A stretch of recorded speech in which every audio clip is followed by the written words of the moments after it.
God has told us to be responsible. We are not supposed to purge the land of its resources. We are not supposed to destroy everything and everyone. We are not supposed to have our own selfish desires above anything else, not just everyone else, but anything else.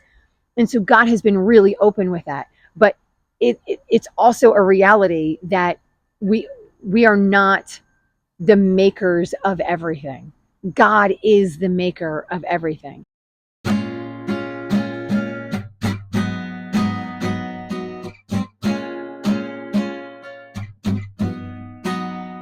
All right, everyone. So I promise this a lot, but I really mean it today. This is going to be a short one because I think it's a lot of repeats. So let's see what we can do. So we are in Bible 365, and I am your host, Kathy Carter, and I'm reading through the Bible in 365 days, and I'm bringing you it every single day. All of our readings, I'm using the chronological Bible reading plan, which means historical, from One Year Bible Online. Today's day is 260. And the date is September 16th. And our reading today is Ezra 4, 7 through 23, and Ezra 7 and 8. So it's not even a long reading. There's just a couple things I want to talk about, but let's talk first history. So if you've been with me before, you know that this is a 2-minute history, give or take, because I'm terrible at cutting myself off. But if you have never been with me, then it's a great time to listen and just to see where we are. All right. So our 2-minute history, I try to go back to the beginning. In the beginning, there was Adam and Eve. I know it sounds terrible, but I promise it's going to be short. In the beginning, there was Adam and Eve, and the Lord created them out of nothing, as well as creating everything in the rest of the world. He made everything, and he said it was good. Once he made them, he said, I have this tree of knowledge in front of you, the knowledge of good and evil, and I do not want you to eat from that tree. The serpent came, he tempted Eve. Eve ate from the tree, gave to Adam. Adam also ate from the tree. Once they ate from the tree and they broke the Lord's one and only command at that time, they essentially tore the relationship between them, right? So like they were sort of enmeshed with each other. God was living and dwelling amongst them. They were in relationship constantly with each other. And because of that disobedience, there was a breaking in them. And since then, God has just been constantly trying to draw humans back to him, right? And so because Adam and Eve were the creator of all things and every human, we have a little bit of that in us where, like, genetically, right? I'm going to say, much like your kids have a lot of your personality, and we always go, is it nature or nurture? And I think it's a little bit of both. So we are much like that. So as they disobeyed his commands and listened to the serpent, we tend to do the same thing. We have this tendency, and some of us do it more, some of us do it less. But the reality is God is always very persistently trying to call his people back. He's done it in any number of ways, but to fast forward hugely, he made a population of people called the nation of Israel. He had a covenant with them. He saved that people group, and that people group were ambassadors, or his nation, essentially, that were supposed to represent him. They were their representation. We're supposed to represent the people and draw the rest of the world to God. They fell short time and time again. Over 1,000+ years, they fell short. And then eventually the nation broke, and then people, because they had gone so far from the Lord had made them massively punished, allowed Babylon and Assyria to come in and take over all the land. And then they dwelled for 70 years in Babylon. And then King Cyrus gave the decree to allow them to come back into their nation. Not everyone did. So some Israelites came back, and a lot of Israelites did not come back. And so we're finding ourselves sort of in that second wave. So when the first set of Israelites came back, Cyrus decreed that they were supposed to build a temple. Generation 1 only built a foundation to the temple.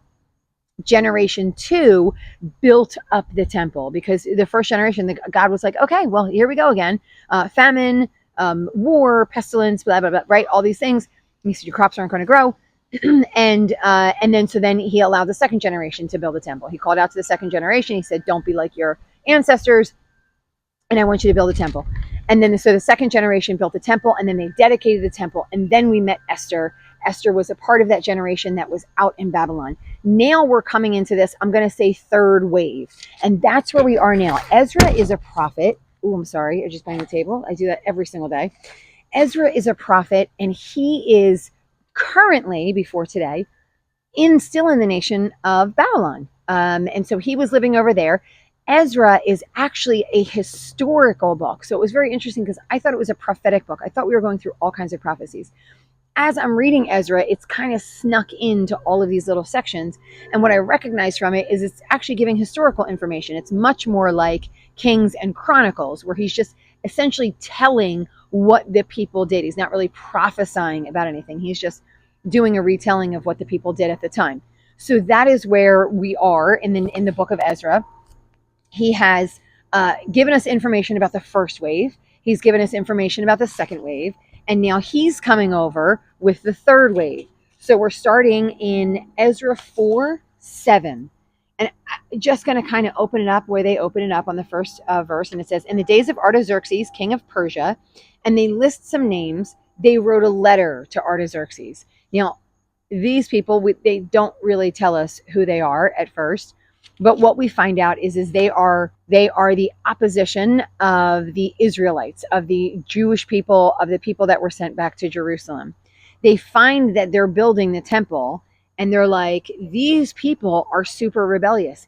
And if you let their temple be built in the way that they want it to be built, they're not going to follow you anymore. Like, they're a rebellious people, they're an awful people, and so they won't do that. So he says, so much like the last generation did, they say, go back into your archives, find out if they were really supposed to build this, and if not, we want to stop them. And so that was they sent to Artaxerxes.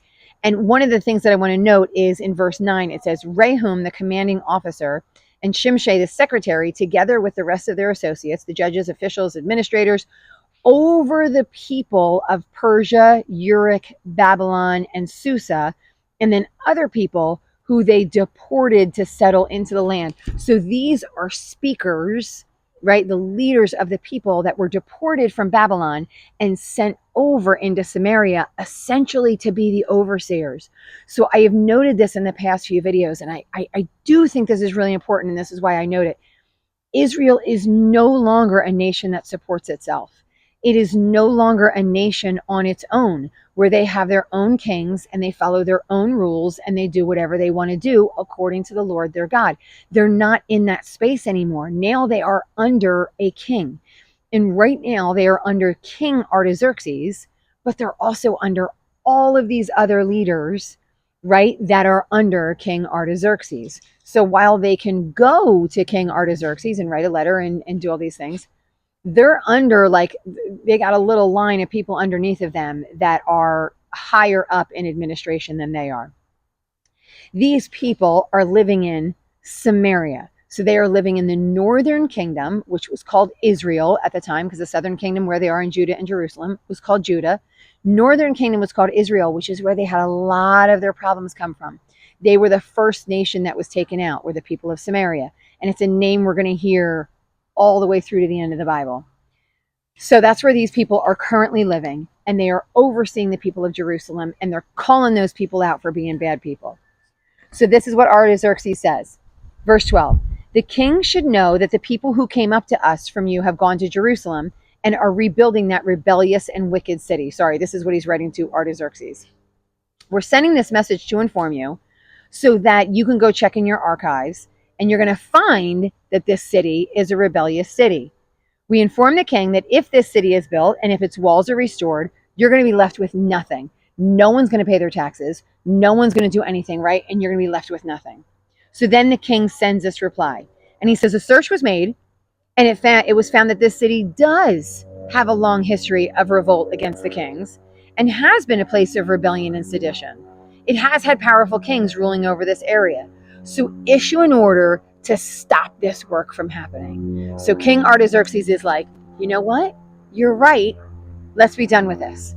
Let's stop all of it. He says, do it until I so order. So, like, essentially do it until. If I come in and tell you that they're allowed to restart again, then I come in and tell you. But until then, I don't want any more work being done. He says, be careful not to neglect this matter. And it says, so as soon as they copied this letter, they went immediately to the Jewish people in Jerusalem and compelled them by force to stop. So now a nation that is no longer their own king is no longer allowed to be rebuilding their temple, the temple that God has told them to rebuild. Now they've been forced by their leaders to stop their rebuild. So he says, after these things, during the reign of Artaxerxes, king of Persia, Ezra, the son of all of these people, Ezra was in Babylon, and he came up from Babylon, and he was a teacher well versed in the law of Moses. The king had granted him everything he asked, for the hand of the Lord of God was on him, was on Ezra. So Ezra is getting ready to move over into the land of Jerusalem. Artaxerxes is essentially blessing him to do it. You're going to see he's given him all this stuff to do it. He's also giving him all the people he wants in order to do it. So he's like, I'm sending you over. Take all the people that you want with you. So first he sends him a letter. Moving down, it says in verse 13, it says, now I decree that any of the Israelites in my kingdom, including priests and Levites, who volunteer to go to Jerusalem with you may go. You are sent by the king and his 7. I told you the number 7 pops up all the time. His 7 advisors, so it's like anyone who needs to tell you are the people who are telling you. His 7 advisors will inquire about Judah and Jerusalem with the law of your God. And it says, you're to take with you the silver and gold, and then any other silver and gold that has been freely given to you. So anybody who wants to give you anything, which again, like, I don't think that would be normal. So this is like seeing what a blessing God has on these people at this time. This is very similar to when he took them out of Egypt. When he took them out of Egypt, remember all the Egyptians, if you were with me way back when, all the Egyptians were like, get out of here. And you guys were really great. So here, take all of our stuff. And they sent them with all of this stuff. So when they traveled on that road, when they traveled from Egypt and they were supposed to just go straight into Canaan, they had lots of silver and gold and cookware and plates and goblets and and bulls and rams and like all of this stuff. They had all of this stuff with them that the nation of Egypt had given to them.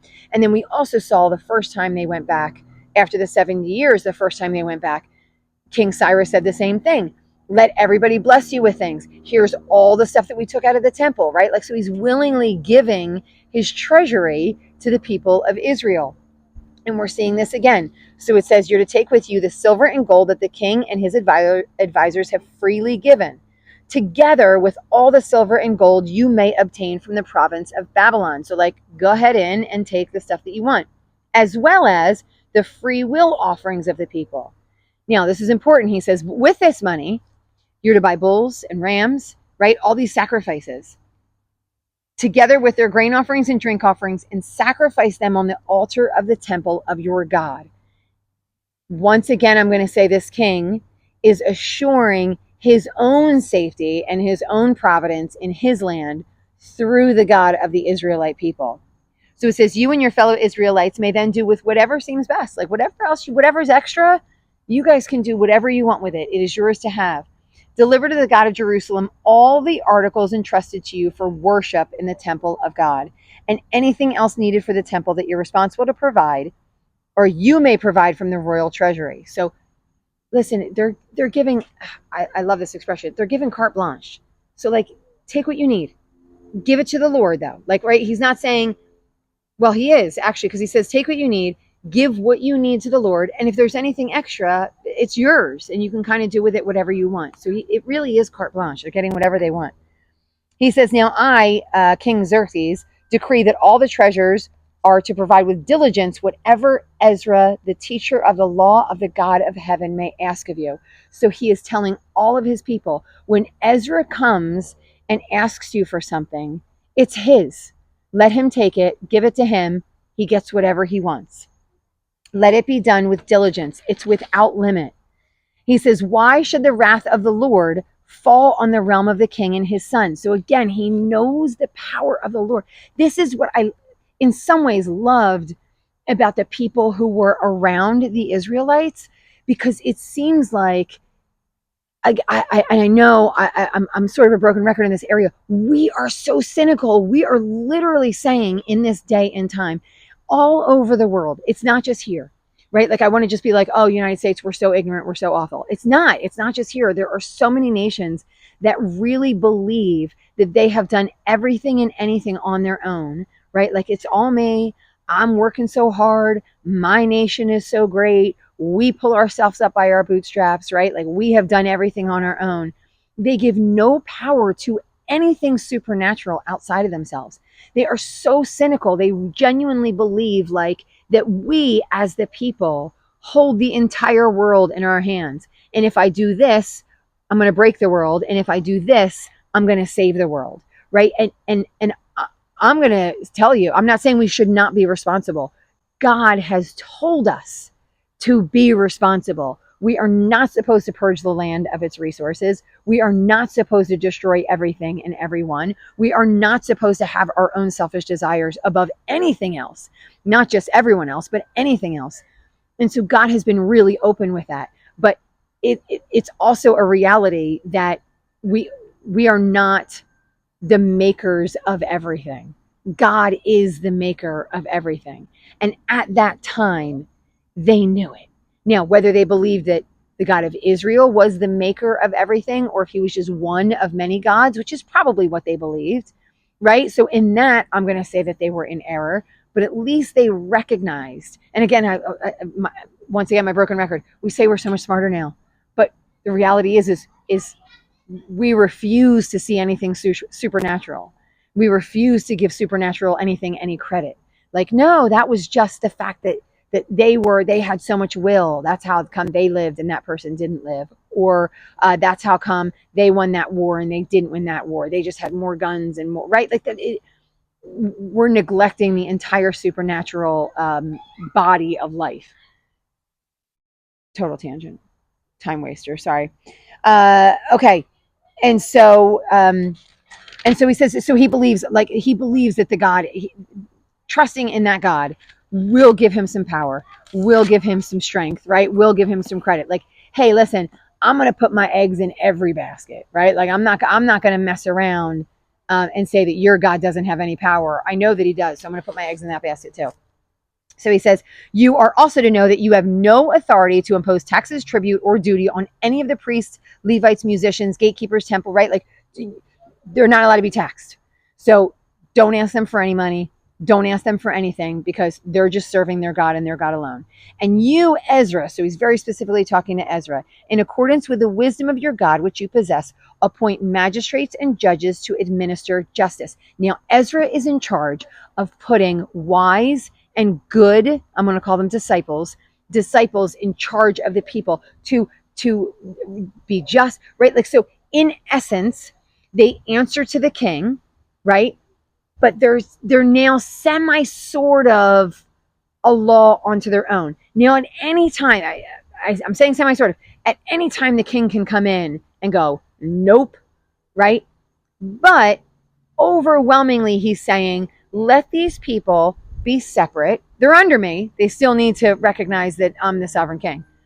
But they're under me, but let them kind of have a people group of their own, right? Like, I would say now, I would sort of equate that with like the Amish. It's the area in which I live, where they do a lot of things on their own, and we kind of leave them alone, and we don't impose all of our laws on them, and we allow them to impose some of their laws, not all of them, right? Like, so we still are in charge of most of it, but we let them have a little bit of leeway with certain things, right? They self-govern in some ways.